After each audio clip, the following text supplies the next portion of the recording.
저는 50세에 다 알만한 회사를 다니고 있는 사람입니다. 저에게는 기가 막히는 형님이 한 분 있습니다. 그 형님은 남편의 누나였어요. 나이는 65세입니다. 저와 나이 차이가 있는 편이라서 시어머니가 계심에도 불구하고 가끔씩 저에게 시어머니 행세를 하기도 합니다. 저한테는 조선시대 사고방식을 적용하고 형님의 시댁에는 신세대 사고방식을 적용한 사람이죠. 형님의 남편은 70세에도 아직까지 일을 하고 계십니다. 그리고 아들, 딸들이 각각 2명씩 있는데 모두 시집 장가를 보내고 지방에서 2분만 사시고 계시죠. 저희가 사는 곳까지는 상당히 거리가 있는 곳입니다. 시댁은 시어머니만 혼자서 살고 계시는데 저희 집과는 차로 10분 거리에 있어서 남편과 제가 가끔씩 자주 들여다보고 있어요. 형님은 친정인 시댁에 하루가 멀다 하고 자주 오고는 했는데 거기 살고 싶어 할 때도 많습니다. 저는 나이 50살에 회사에서 마케팅 일을 담당하다가 갑자기 신설부서로 이동하는 바람에 맨 땅에 헤딩하는 기분으로 밑에 직원들과 하나씩 함께 일을 해야 했습니다. 그런데 남편과 다투다가 제가 홧김에 헛발질을 하는 바람에 침대 모서리를 부딪혀서 넘어졌습니다. 그러다가 한 손으로 땅을 짚으면서 체중이 실리는 바람에 손목에 금이 갔고 가슴 갈비뼈에도 금이 가버렸었죠. 처음에는 손만 아팠고 갈비뼈는 잘 모르겠더라고요. 약간 결리는 느낌이어서 가슴팍으로 부딪혀서 그러려니 했습니다. 남편이 괜찮냐고 내게 물어봤지만 저는 그때 남편에게 무척 화가 난 상태라 말도 하기 싫으니까 비키라고 말했어요. 그런 나에게 남편이 그러더군요. 꼴 좋다. 네가 하늘 같은 남편에게 발길질 하다가 벌을 받은 거야.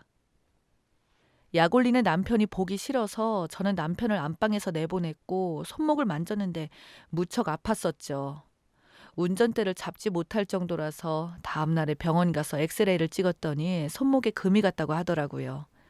손목에 통증이 심해서 갔었는데 가슴 쪽도 침대 모서리에 부딪혀서 살짝 아프다고 하니까 엑스레이를 찍어보자고 하더니 미세한 실금이 갔다고 했어요. 그리고 되도록이면 움직이지 말고 쉬라고 하더군요. 손목에는 기부스를 했는데 몸을 비틀거나 고개를 숙이거나 하지 않으면 가슴 통증은 없었어요. 그런 대로 견딜만 했습니다. 그렇게 병원에서 오른쪽 손목에 기부스를 한 채로 병원에서 나오려고 하는데 형님에게서 전화가 왔어요. 올케, 나 엄마 집에 왔는데 오랜만에 닭백숙 하려는데 일찍 와. 올 때 콜라 사오고. 저는 안 된다고 말했어요. 고등학생인 아들이 기숙사에 들어간 상태라서 집에는 남편과 둘뿐이고 지금은 병원이고 거기에 손목에 금이 가서 회사 출근도 못하고 집에서 며칠 쉬어야겠다고 하면서 회사 일은 바쁜데 걱정이라고까지 했었어요. 그랬더니 형님이 그러더라고요. 월급 간 거 가지고 집에서 며칠씩이나 쉬어? 회사가 바쁘면 가봐야지. 퇴직할 나이도 가까워 오는데 그러다가 실직당하면 어쩌려고 그래? 갈비뼈나 손목에 금이 갔다고 회사에 출근하지 않으면 누가 예쁘게 보겠어. 얼척이 없더군요. 마치 제 회사 사정을 다 아는 것처럼 말하더군요. 형님, 무슨 말을 그렇게 하세요? 제가 쉬던지 말던지 신경 쓰지 마요. 어디서 함부로 나한테 말대꾸야? 어리광도 분수껏 해야지. 올케는 가만 보면 너무 엄살이 심하더라. 금 간 거 정도로 어떻게 되지 않아. 형님이 친정에 왔다는데 오지 않고 병원에 어쨌거나 하는 꼴이 퍽 싫었던 거죠. 엄살 아니에요. 형님이나 엄살 피우지 말지 그래요. 맨날 아프다고 죽는 소리는 누가 하는데 말을 그렇게 해요. 내가 이 나이에 어리광이라뇨. 말 좀 골라가면서 하시죠. 형님은 그렇게 한 번씩 말하는 폼이 모양없어 보이기는 했습니다. 이럴 때는 한마디 맞받아주고 상대를 해주지 않는 게 상책이었죠. 그 후에 형님이 얼마 전에 욕실 앞에서 넘어져서 척추 골절을 당했다면서 시어머니가 급히 연락을 해오셨어요. 남편은 회사에서 일을 해야 하니까 저보고 함께 형님 댁에 내려가자는 말씀을 하셨죠. 당연히 못 간다고 말했습니다. 회사를 비울 수 없다고 했죠. 시어머니 연세가 87세 고령이셔서 혼자서 버스를 타고 가시게 할 수는 없었는데 형님 걱정 때문에 가시고 싶은 마음은 충분히 이해를 할 수 있었어요. 하지만 어떡합니까? 회사에 있는 몸이 어디로 가겠어요? 그랬더니 시어머니께서 노발대발 하시면서 그러셨어요. 너는 어째서 이렇게 인정머리가 하나도 없냐? 지금 그깟 회사가 문제냐? 다 때려치우고 나랑 가보자. 어머니 죄송해요. 전 그러시면 은수 아빠한테 가자고 해보세요. 라고 말씀드리고 통화를 끝냈죠. 제가 회사에서 일하던 중에 전화를 받아서 시어머니와 통화를 길게 하지 못하고 끊었더니 마음이 급한 시어머니가 남편에게 전화를 해서 화를 있는 대로 다 내신 것 같았어요. 한참 후에 남편이 전화를 해서 저에게 그러더라고요. 자기는 내가 바쁜데 어머니가 회사에 있는 나에게 전화를 하시게 했어? 지금 당신 일이 중요하냐고! 누나가 119 신고가 급한 상황이라는데 얼른 가봐야지 뭐해? 뭐? 119 응급 상황이라고? 그런 말 못 들었는데? 무슨 소리야? 엄마가 지금 난리야. 그래서 제가 그랬어요. 너만 일하니? 내가 집에서 노는 여자야? 개벽다구 같은 소리하고 자빠졌네. 바쁘니까 끊어. 그랬더니 어쩔 수가 없었는지 일찍 조퇴를 하고 시어머니를 모시고 형님이 입원해 있다는 병원으로 내려갔더군요. 그리고 그날 저녁에 집에 갔는데 남편에게 전화가 왔어요. 형님은 어떠셔? 라고 했더니 성질부터 내는데 어이가 없더군요. 네가 지금 거기서 말로만 그럴 때야? 우리 누나는 척추 골절에다가 심장병에다가 앞도 안 보이고 위급하니까 빨리 내려와. 사실 남편의 그 말에 깜짝 놀라서 다음날 연차를 쓰고 형님이 입원한 병원으로 갔습니다. 그런데 면회 불가라고 하더라고요. 코로나 때문에 몇 시간이 정해져 있다고 했어요. 남편에게 전화를 했더니 남편은 회사 일 때문에 벌써 올라갔더라고요. 그러면서 저에게 시어머니를 형님 댁으로 모셔다 드리라고 했습니다. 형님 댁으로 가서 시어머니를 잘 챙겨드리라고 했어요. 저는 형님 어떻게 하고 있냐고 물어보려고 했는데 일방적으로 자기 할 말만 하고 끊어버리더라고요. 일단 간호사를 통해서 형님 보호자라고 말하면서 담당 의사를 만났습니다. 그런데 참 어이가 없었어요. 골절은 무슨 골절. 크게 말하면 금이 간 것도 골절이라고 할 수가 없지 않을 수만 없겠지만 살짝 실금만 같다고 했습니다. 의사도 처음에는 발견하지 못했었다고 했어요. 형님이 하도 아프다고 죽는 소리를 하니까 다시 엑스레이를 찍어보고 확대를 해서 보니 실금이 보이더랍니다. 일단 나이도 있어서 허리 보호대를 착용하고 움직이지 말라고 했다더군요. 그리고 골다공증 검사도 받았는데 이상이 없었다네요. 심장병은 무슨 심장병 담당 의사가 웃더라고요. 그렇게 걱정할 것은 아니니까 걱정 말라고 했습니다. 물론 나이가 많아서 가족들이 걱정하시겠지만 바로 퇴원해도 아무 이상 없다고 했어요. 가슴 쪽이 아프다고 해서 심장 초음파 검사 해봤었는데 경미한 증상만 있었다고 했습니다. 그건 60대 이상의 여성에게서 흔히 있는 증세로 실생활에 지장을 줄 정도가 아니라고 했어요. 담당 의사는 아직까지 뚜렷한 이상 증상이 보이지 않으니 너무 걱정하지 말라고 했어요. 일단 전체적인 검사를 다 해달라고 환자 본인이 요청한 만큼 그 검사를 받으면서 경과를 지켜본 다음에 퇴원할 거라고 했습니다. 그 말을 들으니 어이가 없었어요. 바로 퇴원해도 된다는 의사의 말과 척추 골절을 심장병이라고 하는 남편의 말. 어쩜 이리도 상반되는지 정말 느꼈습니다. 일단 왔으니까 몇 시간을 조금 더 기다렸다가 형님을 보고 가려고 기다렸어요. 그리고 시어머니께 여쭤봤습니다. 어머니, 형님 많이 다치신 거예요? 아이고, 말도 말아라. 오죽하면 119에 실려서 병원에 왔겠니? 척추가 부러졌으니 이제 어떡하냐. 꼼짝없이 벽에 붙어서 살아야 한다더라. 네가 힘들어서 어쩌냐. 당분간 네가 순자 옆에서 간호도 해주고 밥도 차려주고 해라. 알았지? 그제서야 저를 불러내신 본심을 말씀하시더라고요. 그래서 제가 그랬죠. 어머님, 제가 형님 꼬봉이에요? 사람 시켜서 오든지 말든지 하세요.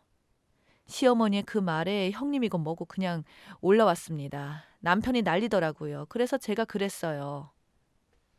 마누라 회사 일까지 다 팽개치고 내려가서 네 누나 뒤치다꺼리를 하고 네 누나 밥상 차려주고 네 엄마 시종 들라고 사기쳤지. 그랬더니 난리였어요. 사기는 무슨 사기냐며. 누나가 자기 입으로 척추 골절됐다. 심장병에 꼼짝 않고 병원에 누워 있어야 한다며 걱정했었다고 했습니다. 그래서 저보고 내려오라고 한 거라고 아주 아무렇지도 않게 말하더라고요. 그래서 담당 의사가 한 말을 해주자 믿지 않았습니다. 제가 거짓말을 한다고 하면서 시댁 식구들을 그렇게 나쁜 사람으로 몰면 좋겠냐면서 저에게 인성이 아주 못돼 처먹었다는 막말을 퍼부었어요. 그래서 제가 그랬습니다. 내가 갈비뼈랑 손목에 금이 갔을 때는 형님이 금이 간 게 뭐 대수냐면서 회사에 출근하라고 하더라. 그런데 척추에 잘 보이지도 않는다던 실금이 간 걸로 죽을 것처럼 사기쳐서 일하고 있는 사람한테 3시간이나 차를 몰게 오게 하니? 너랑 네 식구들 특히나 형님한테 참 진절머리가 난다. 그냥 이혼하자. 제가 이혼 오래전부터 꿈꿔왔었던 건데 이번에 제대로 마음먹었습니다. 우리 아들들도 다 컸겠다 싶었고 전부 다 남편과 이혼을 염두에 두고 있다고 말했어요. 이혼에 남편이 동의를 해주니까 생각보다 간단하더라고요. 이미 오래전부터 각자 자기 통장 관리를 했었고 공동재산은 반으로 딱 갈라서 가져가기로 했으니까요. 아들들 학자금은 회사에서 나오는 거니까 신경 쓸 것도 없었어요. 그런 한 달이 지났을 때 시어머니가 병원에 입원하셨다는 소식을 아들을 통해서 들었습니다. 병간호를 맡아서 할 것을 두려워하던 형님이 척추가 안 좋아서 심장이 안 좋아서 눈앞에 안 보여서란 핑계로 자기 엄마이면서도 병간호를 안 하는 바람에 남편과 심하게 다퉜다고 하더군요. 누나, 내가 모를 줄 알았어? 골절이니 심장병이니 다 거짓말이잖아. 하는 수 없이 형님이 시어머니를 맡아서 병간호를 한다고 들었어요. 할 사람이 없었으니 도리가 없었던 거죠.